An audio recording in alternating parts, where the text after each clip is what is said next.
사도행전 18장 11절에서부터 읽도록 하겠습니다. 사도행전 18장 11절. 1년 6개월을 유하며 그들 가운데서 하나님의 말씀을 가르치니라.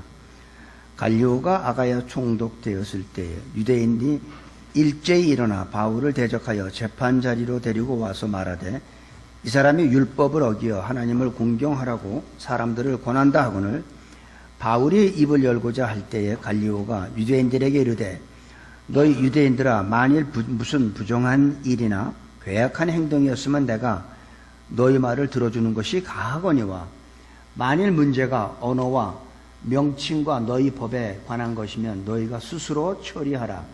나는 이러한 일에 재판장 되기를 원치 아니하노라 하고 저희를 재판자리에서 쫓아내니 모든 사람이 회당장 소스데네를 잡아 재판자리 앞에서 때리되 갈리오가 이 일을 상관치 아니하니라.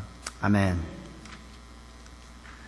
오늘은 사도행전 18장 마지막까지 다 오늘 끝낼 것입니다. 지난 시간에 보면 사도 바울이 이 아덴에서 고린도 교회로 왔을 때 고린도에 와 보니까 이 도시가 너무 음란의 도시예요. 쾌락의 도시였어요. 아마 성령에 충만했던 바울이 볼 때는 너무나 죄악이 만연한 그곳에 있기도 싫었었고 악의 모양은 보지도 말라는 그 하나님의 감동이 있었을 텐데 그런 곳에 바울이 있다 보니까 너무 두렵기도 했고 거길 떠나고 싶어 그런 마음이 있었던 것 같습니다.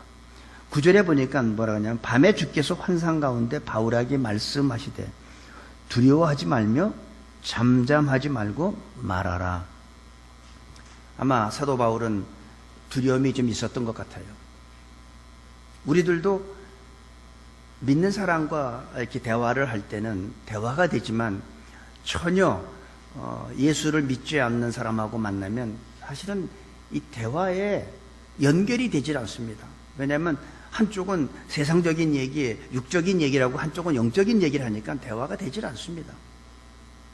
바울이 아마도 제 추측에는 고린도 교회, 고린도의 그 지역을 떠나길 원했던 것 같은데 하나님께서는 바울이 기도하니까 이제 환상 가운데 들려주시는 거죠.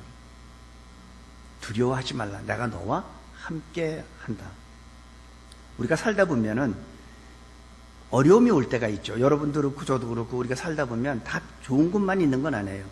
아주 힘들고 어려운 고난이 올 때 있는데 그때는 하나님이 나와 함께 하지 않는 그런 생각을 갖게 될 때가 많이 있습니다. 내 기도를 전혀 들으시는 것 같지도 않고 하나님은 진짜 하나님 어디 계십니까? 내가 이렇게 하나님 옆에 부르짖고 울부짖는데 하나님은 도대체 어디 계십니까?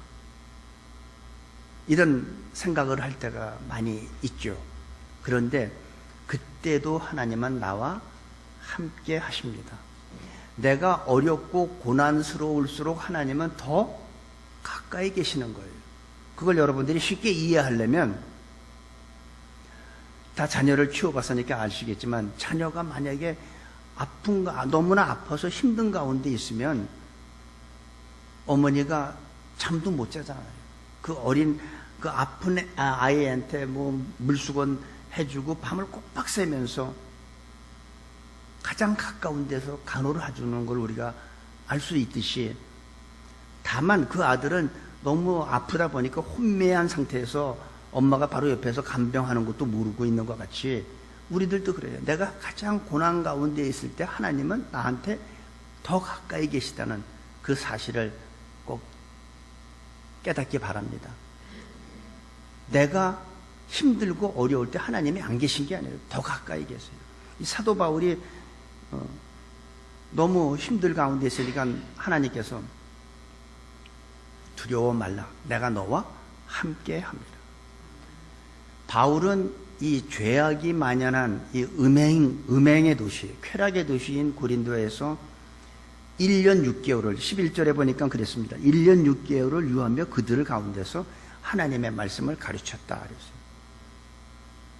바울이 그 안 좋은 거기에서 1년 6개월을 있었던 이유는 8절에 보면 하나님께서 이 도시에 내 백성이 많다는 그 말 때문에 떠나고 싶었지만 바울은 거기에 있고 싶은 마음이 없었지만 바울이 고린도에 1년 6개월 동안 있었던 이유는 바로 그 음성 때문에 이 도시에 내 백성이 많다는, 어떤 면에서 보면 그 백성 하나님의 택한 그들이 그 가운데서 죄악 가운데서 죽어가는 그들을 구원하기 위해서 사도 바울은 원치 않았지만 그곳에서 1년 6개월을 있었던 겁니다. 그러면 제가 여기서 하나 여러분한테 질문하는 거예요. 질문이 뭐냐면, 여러분들은 이곳에 왜 계십니까? 여러분들이 이곳에 이 지역에 사는 이유가 뭡니까? 라고 제가 질문을 드리면 물론 여러 가지 이유가 있겠죠. 뭐 공기가 좋고 여기가 학군이 좋으니까 자녀들 교육, 여러 가지 뭐 그런 이유를 댈 수 있겠지만, 진정한 하나님의 사람인 그리스도인이라면 우리가 이곳에 사는 이유는 이 지역에 하나님의 백성들이, 하나님의 찾으시는 백성들이 많이 있는데 그들을 구원하기 위해서 우리들이 이 지역에 산다고 말할 수 있어야 된다는 거예요. 이 지역에, 이곳에 있는 이유가 여러분 확실해야 됩니다. 바울이 그랬던 것 같이 우리들도 이곳에 있는 이유가 하나님이 찾으시는 그 영혼들을 구원하기 위해서, 우리가 직장도 가질 수 있고 직장도 놓고 다른 데로 이사 갈 수도 있고 이곳으로 이사 올 수도 있는, 그것이 바로 영적 이유가 돼야 됩니다. 우리는 그런 고백을 할 수 있어야 돼요. 여기가 미국의 수도고 공기가 좋고 학군이 좋으니까 애들 교육시키기에 좋고, 그런 이유가 되면은 안 된다는 얘기입니다. 물론 그것도 우리가 이쪽 지역에 사는 이유 중에 하나는 되겠지만, 그거보다 더 큰 영적인 이유는 이곳에 하나님이 찾으시는 하나님의 백성들이 있는데 그들을 우리가 주님 앞에 인도하기 위해서, 그들을 구원시키기 위해서 우리들이 이쪽 지역에 거주하는 목적이 되어야 된다고 저는 생각합니다. 12절에서 17절까지 보니까 갈리오가 그 지역 총독이 됐을 때예요. 총독이 됐을 때 유대인들이 바울을 데리고 재판 자리에 옵니다. 그러니까 여기에서 보면 또 사도 바울이 유대인들의 공격을 받는 것을 우리가 또 볼 수 있어요. 그러니까 사도 바울은 가는 곳마다 핍박과 죽을 고비를 넘기고 너무 힘든 삶을 사는 것을 볼 수 있습니다. 어디를 가든지 사도 바울뿐만이 아니라 우리들도 마찬가지예요. 어디를 가든지 어느 교회를 가든지 어느 지역을 가든지 우리를 공격하는 사람은 항상 있다는 거예요.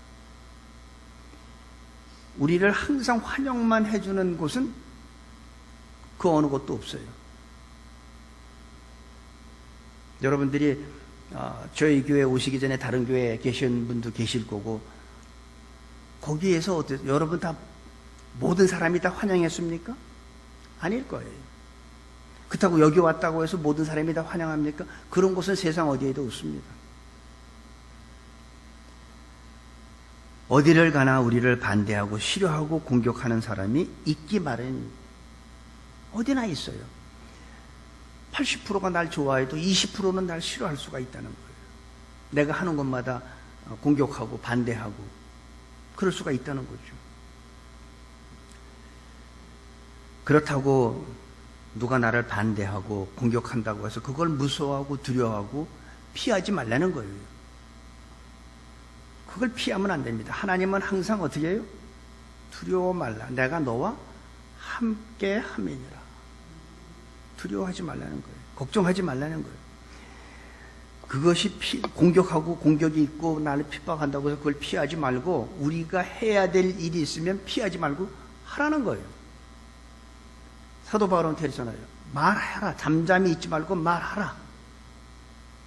여러분들 혹시 나를 힘들게 하는 사람이 있다고 여러분 마음속에 생각이 듭니까?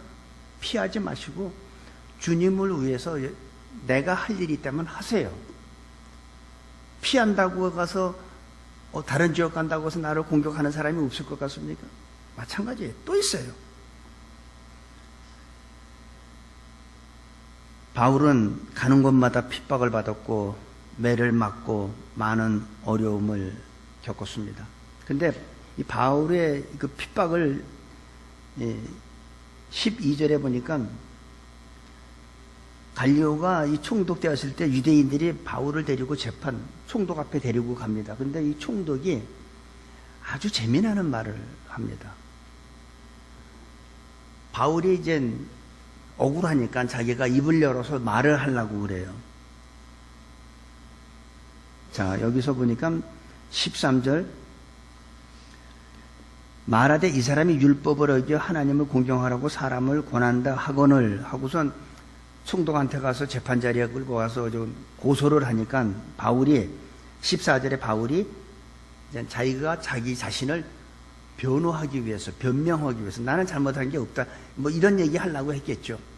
이 사람들이 좀 억지를 쓰는 거다 뭐 등등 자기 나름대로의 뭔가 입을 열어서 자기를 스스로 방어하기 위해서 변호하기 위해서 입을 열라고 하는데 그때 총독이 한마디를 합니다.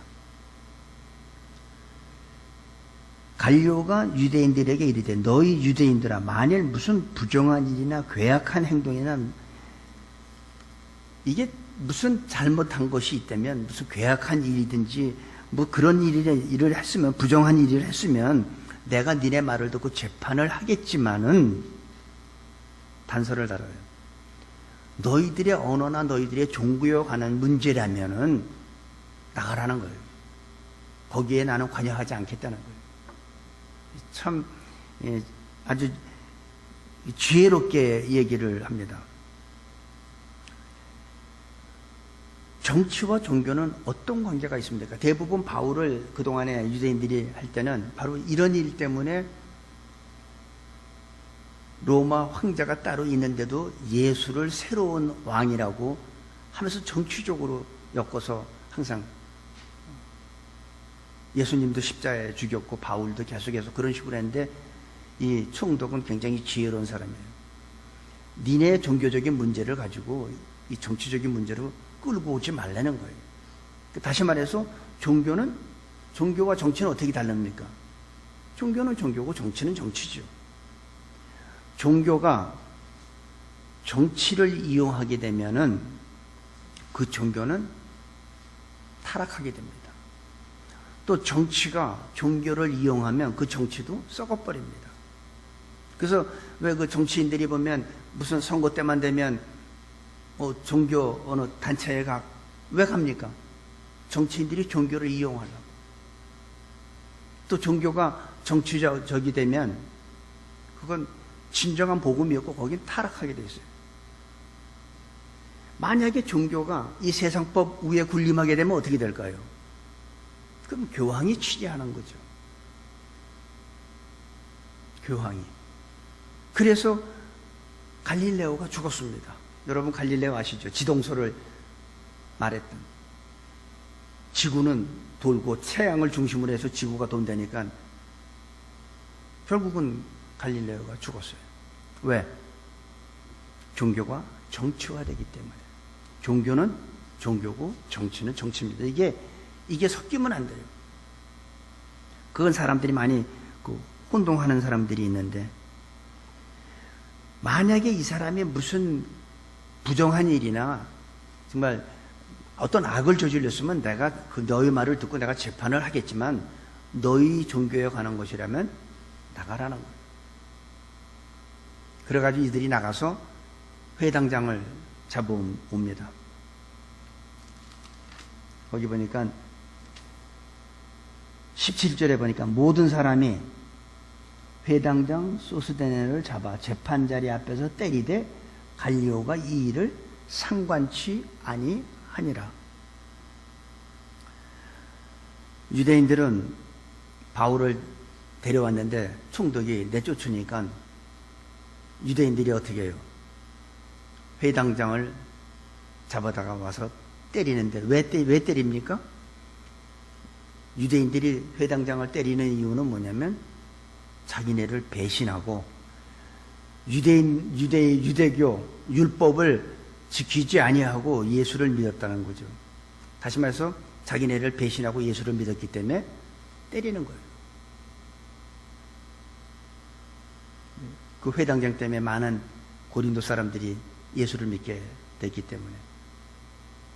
근데 이 총독은 전혀 신경도 안 씁니다. 니네 일이니까 니네가 알아서 하라고. 18절에 보니까 바울은 더 여러 날 있다가 형제들을 작별하고 배 타고 수리아로 떠나갈새 브루스길라와 아굴라도 함께 하더라. 바울이 일찍 소원이 있으므로 겐그리아에서 머리를 깎았더라. 바울이 이제 거기서 좀 더 있다가 배 타고 수리아는 처음에 바울을 파송한 안디옥 교회죠. 수리아 안디옥 교회에서 바울을 파송했습니다. 우리 사도행전 13장 할 때 우리가 봤어요. 근데 지금 바울의 이 전도하는 그 여정을 보면은 걷든지 배 타는 거예요. 여러분 여행 다녀보셨죠? 비행기 타고 여기서 한국 가려면 13시간 비행기 타야 돼요. 누가 월남, 비엔남 거기 하롱베이가 좋다고 그래서 거기 한번 가보려고 알아봤더니 21시간이야 비행 시간이. 못 가겠어요. 너무 길어서. 비행기 타고 우리가 차 타고 여행을 다녀보면 굉장히 피곤해요. 좀 쉬고 싶어요. 너무. 그래서 나갔다 오면 집에 오면 집이 제일 좋아. 그렇게 좋을 수가 없어 집이. 근데 바울은 지금 걸어 다니거나 배 타고 다니는 거예요. 얼마나 힘들겠습니까? 바울의 몸은 이미 지칠 대로 지친 상태예요. 우리는 비행기 타고 차 타고 다니도 얼마나 피곤한데. 어떤 사람은 갔다 와서 병원에 입원하는 사람도 있더라고. 이모전식 하고. 물론 연세가 많으니까 그런 수도 있지만. 피곤한 거예요. 여행은 피곤한 거예요. 근데 이 바울이 무슨 일이 있는지 모르지만 하나님 앞에 자기 나름대로 어떤 소원이 있었던 것 같아요. 그래서 머리를, 옛날에 나시린들은 머리 깎지 말라고 그랬죠. 그래서 시작할 때 머리 깎고 나중에 끝났을 때 머리 깎고 하는 그런 게 있었는데, 바울은 하나님 앞에 어떤 소원이 있어. 그래서 머리를 깎았습니다. 갱그리아라는 지역에서. 나름대로 하나님 앞에 어떤 뭔가 있었던 것 같아요. 그리고 19절에서 보니까, 근데 그 전에 우리가 보면 자기 바울 혼자 가는 게 아니라 누가 같이 가요? 브루스길라와 아굴라 부부가 같이 따라가요. 근데 이 브루스길라와 아굴라 이 부부는 원래는 로마에 살았지만 이 황제가 다 추방시켰죠, 유대인들. 그래서 고린도에 와서 바울과 같이 이 천막 만드는 그런 직업을 가졌던 부부인데, 지금 바울이 수리아로 돌아가는데 지금 이 부부도 같이 가는 거예요. 그러면 이 부부가 바울을 쫓아가게 되면 자기네 그 비즈니스는 어떻게 합니까? 그러니까 여기서 브루스길라와 이 아굴라 이 부부는 자기 직업이 우선이 아니었던 거예요. 전도가 우선이었던 거예요. 전도를 하기 위해서 이 천막 만드는 비즈니스는 부수적인 거였어요. 전도하기 위해서. 지금 이 부부는 바울을 쫓아가면 자기네 이제 비즈니스는 못하는 거예요. 그런데 그게 중요한 게 아니라 이들은 전도하는 게 중요했던 거예요. 그래서 우리들은 어떻습니까? 직업이 먼저입니까? 주님의 나라를 먼저, 그의 나라와 그 의를 위하는 게 먼저입니까? 대부분 주의 나라와 의를 위해서 구하는 게 우리는 먼저라고 말은 하지만, 실제 우리의 삶의 모습을 들여다보면 내 직업이 먼저야. 내 비즈니스가 먼저야. 나의 성공을 위해서 하나님 축복해 주세요. 나의 이거를 위해서 하나님 이 일 이루어 주세요. 우리의 성공과 하나님의 축복을 위해서 사실은 우리가 예수가 필요한 거지, 진짜 주님을 위해서 우리의 이 사업체나 비즈니스나 직업이 부수적인 건 아니거든요. 뭐 어떤 사람은 속으로 나는 아닌데, 그런 분도 계실 거예요. 근데 대부분 그래. 대부분. 나의 성공을 위해서 하나님, 예수님이 필요하고, 나의 우리 가정을 위해서, 우리의 질병을 위해서, 여러 가지 문제를 위해서 하나님 이 문제 해결해 주세요. 그게 먼저라는 거죠. 예수 믿는 게 먼저가 아니라. 근데 아굴라와 브리스길라 이 부부는 자기의 직업은 전도하기 위해서 부수적인 게 됐다는 거죠. 그걸 우리가 알 수가 있는 거죠. 우리는 이 아굴라와 브리스길라 같이 하나님 나라를 위하는 것이 우리의 삶 가운데 우선순위에 먼저 있게 되기를 바랍니다. 그러면 우리가 이 세상 살아가면서 이방인들이 다 필요로 하는 거, 무엇을 먹을까, 무엇을 입을까, 그거 다 아신다는 거예요. 다 아시기 때문에 이 모든 것을 너희에게 더 하시리라. 마태복음 6장에 나오잖아요. 너희는 먼저 그의 나라와 그의 의를 구하라. 그리하면 이 모든 것을 너희에게 더 하시리라. 약속해 주신 거예요. 내일 일, 오늘 미리 걱정하지 말라는 거예요. 내일 일은 내일에 걱정하고, 우리가 걱정한다고 해서 자꾸 탈모가 되는 걸 여러분 밤새도록 고민하고 걱정한다고 해서 그 탈모가 안 빠집니까? 내가 지금 현재 아주 안 좋은 상황인데 내가 고민하고 걱정한다고 해서 상황이 바뀝니까? 안 바뀌어요. 잠만 못 자는 거고, 그 다음날 아침에 얼굴이 헬쓱해져가지고 눈이 쑥 들어가고. 하지 말라는 거예요. 아무것도 염려하지 말고 오직 모든 일에 기도와 간구로 너희 구할 것을 감사함으로 하나님께 아뢰라. 하나님이 책임져 주시겠대요. 그리하면 모든 지각에 뛰어난 하나님의 평강이 그리스도 예수 안에서, 이게 제일 중요한, 그리스도 예수 안에서, 그리스도 예수 밖에 있는 사람한테 해당이 안 돼요.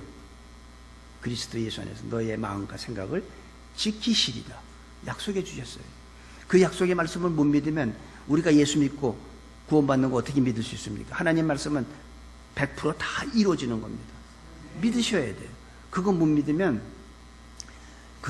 그런 일이 진짜 이루어질까? 그런 사람은 절대 기도 아무리 해도 안 이루어져요.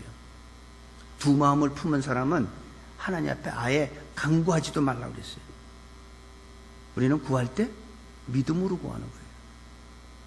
여러분들이 직장 다닐 때 믿음으로 다니잖아요. 그러니까 내가 일하면 이 오은호가 나한테 페이 해준다는 걸 우리가 믿으니까 가서 일하지, 선불 먼저 주세요. 선불 아니면 난 일 못합니다. 그런 사람 없잖아요. 그게 다 믿음이에요. 믿음. 똑같아요. 하나님의 일도 우리는 믿음으로 시작하는 거예요. 아직 내가 일주일 일하면 주말에 나한테 페이를 해줄 걸 우리 믿기 때문에 일하는 거와 마찬가지로 너희가 믿으면 하나님을 볼 수 있어요. 하나님 보여주면 내가 믿을게. 절대 선불 안 해요. 하나님도 네가 믿으면 내가 널 보여주지. 네가 믿지 않아? 하나님 절대 못 봐요. 안디옥으로 가는 도중에 에베소에 잠깐 들립니다. 19절에 보니까 에베소에 와서 저희를 거기 머물러 두고, 자기도 굉장히 피곤할 텐데 일행은 잠깐 좀 쉬게 합니다. 자기도 지금 얼마나 피곤할 텐데. 근데 자기는 쉬지 않고 일행만 잠깐 쉬게 하고 자기는 회당에 들어가서 유대인들과 변론하니. 이 바울의 모습을 볼 수 있습니다. 다른 사람들은 쉬게 하는데 자기는 그 쉴 시간에도 쉬지 않고 유대인 회당에 가서 또 말씀을 증거하고 변론하고, 그 유대인들이 쉽게 바울이 전하는 말씀을 쉽게 받아들입니까? 아니죠. 얼마나 거기에 바울이 하는 얘기에 반증을 하겠습니까? 그러면 굉장히 피곤해요. 설교하는 거는 피곤하지 않은데 누구하고 논쟁하면 굉장히 피곤해요. 바울은 지금 그런 상태인 거예요. 그런데 바울은 어딜 가든 어떤 상황에 있든 항상 전도하는 게 먼저였어요. 바울의 자기는 중요하지 않았어요. 내가 얼마나 피곤하고 내가 얼마나 지쳐있나 그건 중요하지 않고 귀에만 있으면 예수가 그리스도다, 예수가 바로 메시아다 하는 거를 전하는 거예요. 그거를 말씀에 근거해서. 그게 사도 바울의 모습입니다. 열심히 전도했습니다. 어떤 상황에 있든 기회만 있으면 전도했어요. 그리고 이젠 안디옥으로 돌아갑니다. 여러 사람이 더 오래 있기를 청하되 허락지 아니하고 작별하여 가로되 만일 하나님의 뜻이면 너희에게로 돌아오리라 하고 배를 타고 에베소를 떠나 가이사랴에 상륙하여 올라가 교회의 안부를 물은 후에 안디옥에 내려가서 안디옥으로 돌아왔어요. 처음에 자기를 선교사로 파송한 13장에 이제 1차, 이제 2차가 끝난 거예요. 2차 전도 여행이 끝난 거예요. 그리고 23절에 보면 3차 전도 여행을 합니다. 얼마 있다가 대부분 사람들은 한번 먼 여행을 하고 와서 피곤하면 좀 쉬고 싶어요. 근데 바울은 얼마 안 있다가 다시 3차 전도 여행을 떠나는 것을 볼 수가 있습니다. 얼마 있다가 떠나 갈라디아와 브리기아 땅을 차례로 다니며 모든 제자를 굳게 하니라. 잠시 그는 쉰 것도 몸이 피곤해서 쉰 것보다는 그 자기를 파송한 안디옥 교회에 그동안에 있었던 하나님의 역사와 자기가 선교하면서 있었던 교회를 이렇게 개척을 했고 이런 동역자들을 하나님이 만나게 해주셨고 한 그런 것들을 선거 보고를 했겠죠. 그리고 잠시 쉬었다가 다시 짐을 챙겨서 떠납니다. 아이 대단하죠. 정말 대단한 거예요. 아마 제가 바울과 같은 사역을 했으면 안식년 아마 그랬을 거야. 나 좀 쉬고 싶어. 그리고 이젠 다른 사람 젊은 사람들 나가. 나 너무 피곤해 이제. 나 지금 쉬어야 될 것 같아. 근데 바울은 며칠 아니 조금 있다가 다시 3차 전도 여행을 나가는 모습을 볼 수가 있습니다. 왜 오랫동안 쉬지 않고 잠시만 있다 떠났을까요? 왜? 바울도 똑같이 우리와 같이 쉬고 싶었을 텐데 왜? 여기 보니까 23절에 보니까 갈라디아와 브리기아 땅을 차례로 다니며 모든 제자를 굳게 하니라.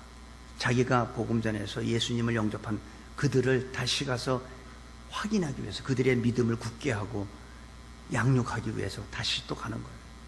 항상 사도 바울의 머릿속에는 내가 전도했던 그 영혼들이 떠나질 않는 거예요. 그게 걱정이 되는 거예요.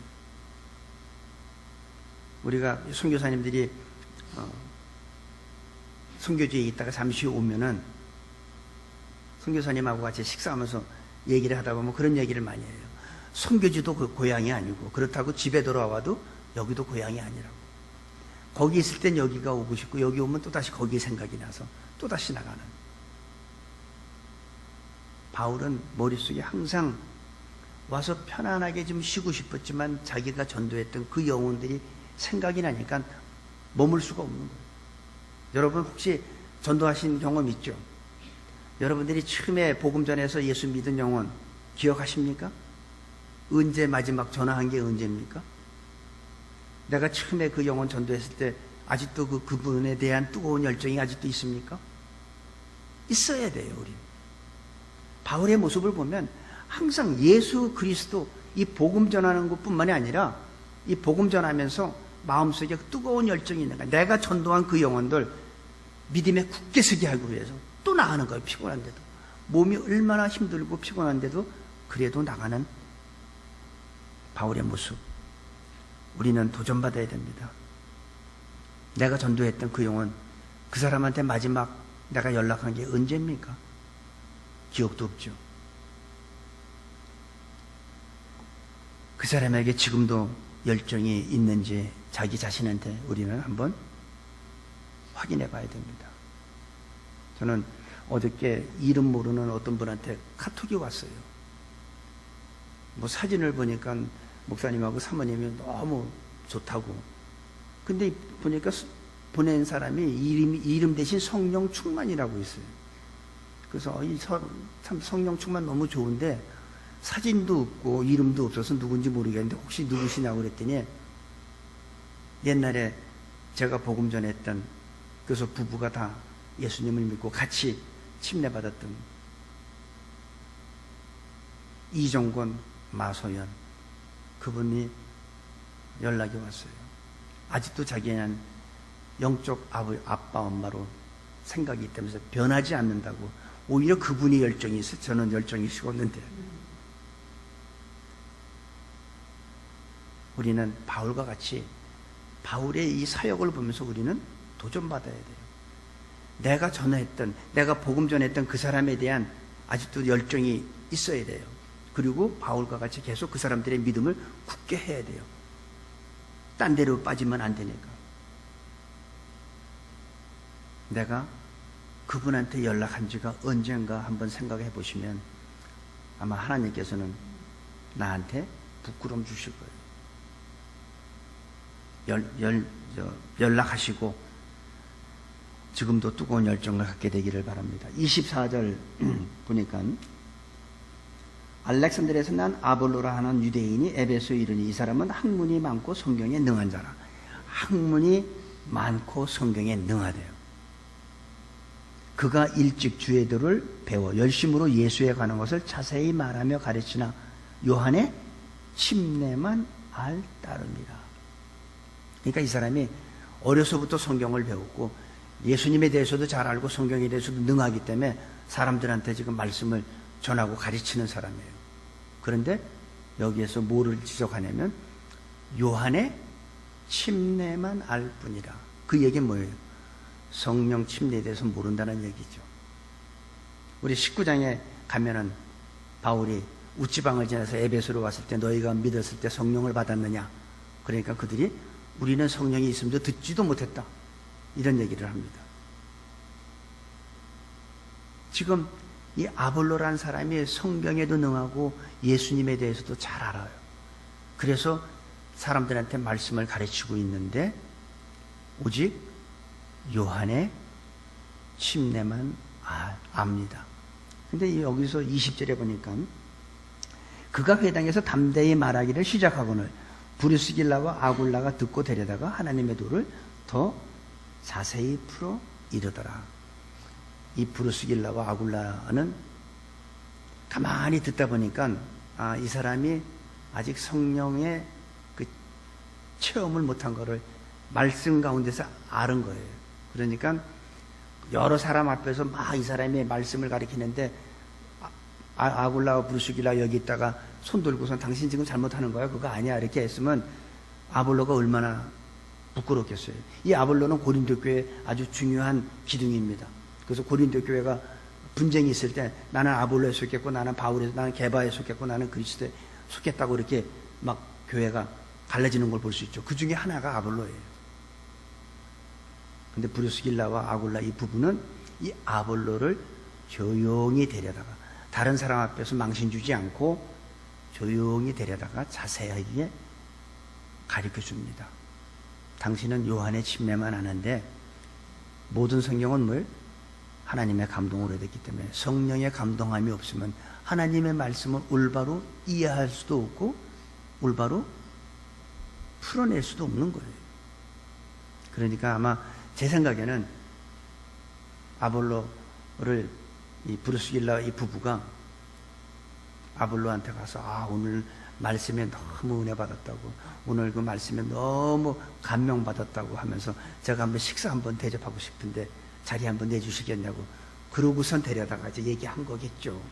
여기는 안 나와있지만 그렇지 않겠어요? 거기 그 27절 보세요. 아니 26절 그가 회당에서 담대히 말하기를 시작하고는 브리스길라와 아굴라가 듣고 데려다가 듣고 거기서 얘기하는 게 아니라 데려다가 하나님의 도를 더 자세히 풀어 이르더라.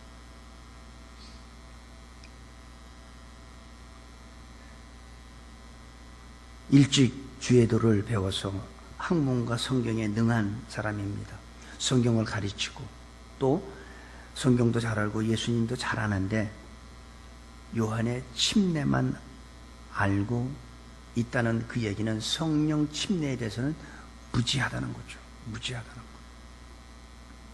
교회에도 보면 신앙생활을 아주 열심히 잘하고 성경도 많이 알고 남을 가르치는데 그런 사람들이 있어요.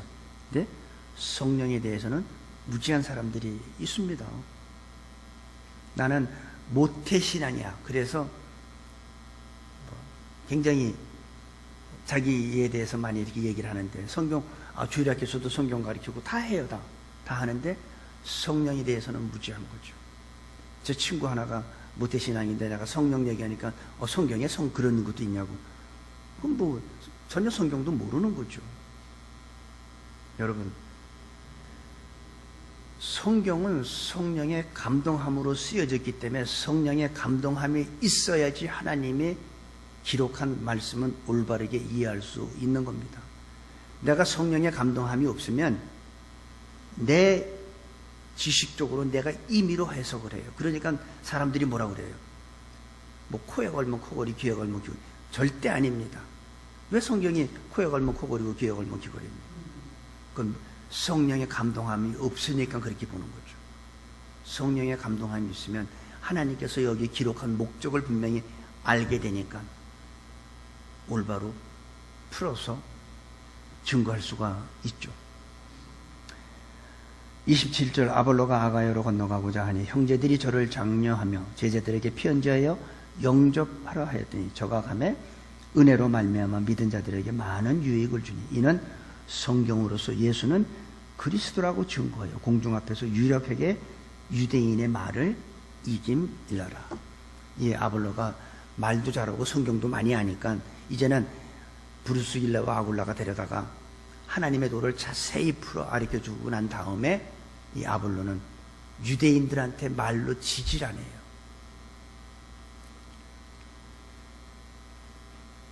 우리가 성령 침례를 모르면 우리가 물론 신앙생활도 할 수 있고 교회생활도 잘 할 수 있죠. 남도 가르치고. 그런데 성령에 대해서는 무지한 사람들이 성령을 가르치고 성령에 대해서 무지한 사람들이 설교를 하고 성령에 대해서 무지한 사람들이 교회를 이끌다 보면 교회 지도자가 되다 보면 물론 교회는 사람 숫자는 증가할 수 있지만 뭐가 없습니까? 성령의 역사가 없죠. 열매가 없죠. 말만 있죠. 말만. 하나님의 역사가 나타납니까? 안 나타나죠. 우리가 말로는 상대방을 설득시킬 수는 있어요. 내가 성령에 대해서 모르고 요한의 침례만 안 되면 내가 학문에 능하고 성경에 내가 능하다 보면 다른 사람을 설득을 시킬 수 있어요. 하지만 그 사람을 변화시키지 못합니다. 왜? 변화시키는 건 성령의 역사이기 때문에. 그래서 사람들이 오랫동안 교회 다니고 믿어도 변화가 되지 않는 거예요. 변화는 내 말로 하는 게 아니에요. 우리는 말로 상대방을 설득은 시키지만 그 사람을 변화시키는 것은 성령의 역사이기 때문에 그렇습니다. 저는 오늘 여러분한테 난 아직까지 한 번도 성령 체험해 본 적이 없다. 성령 침례가 나는 한 번도 그런 경험한 적이 없다고 생각하시는 분들 사모하세요. 하나님은 사모하시는 자에겐 반드시 주십니다. 성령의 능력이 아니면 예수님에 대해서 올바로 이해할 수가 없어요. 고린도전서 12장 3절에 뭐라고 씁니까? 누구든지 성령으로 말미암자고 예수를 주라고 시인할 수 없어요. 우리는 성경에 있으니까 우리가 지식으로 예수님을 주라고 시인할 수는 있지만 진짜 성령이 아니면 우리가 예수를 주라고 시인할 수가 없다는 거예요. 성령의 능력에 한 번도 붙잡은 그 경험이 없는 분들이 있다면 사모하시기 바랍니다. 그러면 우리는 더 능력 있는 그리스도인이 되는 거예요. 그냥 오늘도 힘들고 내일도 힘들다고 해서 그냥 오늘은 교회 가고 싶지 않아 이게 아니라 내 상황이 어떤 상황이라도 성령에 붙잡힌 사람은 능력 있는 그리스도인의 삶을 살 수 있다고 저는 장담합니다. 경험 한 번도 해보신 적 없는 분들 이 시간에 성령님 나에게도 임하여 주옵소서. 나 능력 있는 그리스도인의 삶을 살기를 원합니다. 나 이런 삶이 아니라 뭔가 좀 변화된 삶을 살기를 원합니다. 나를 통해서 예수 그리스도가 나타내 보이는 그런 능력 있는 그리스도인의 삶이 될 수 있게 되기를 간절히 축원합니다. 아버지 하나님, 오늘 이 자리를 성령의 능력으로 충만하게 하여 주시옵소서. 나의 이성과 지식으로만 예수를 믿지 말게 하시고 성령의 도우심으로 능력을 입혀주시고 기름을 부어주셔서 더러운 귀신을 쫓아내고 새 방언을 말하고 병든 자를 고치는 놀라운 성령의 불을 받아서 능력 있는 그리스도인의 삶으로 축복하여 주시옵소서. 감사합니다. 예수님의 이름으로 기도합니다. 아멘.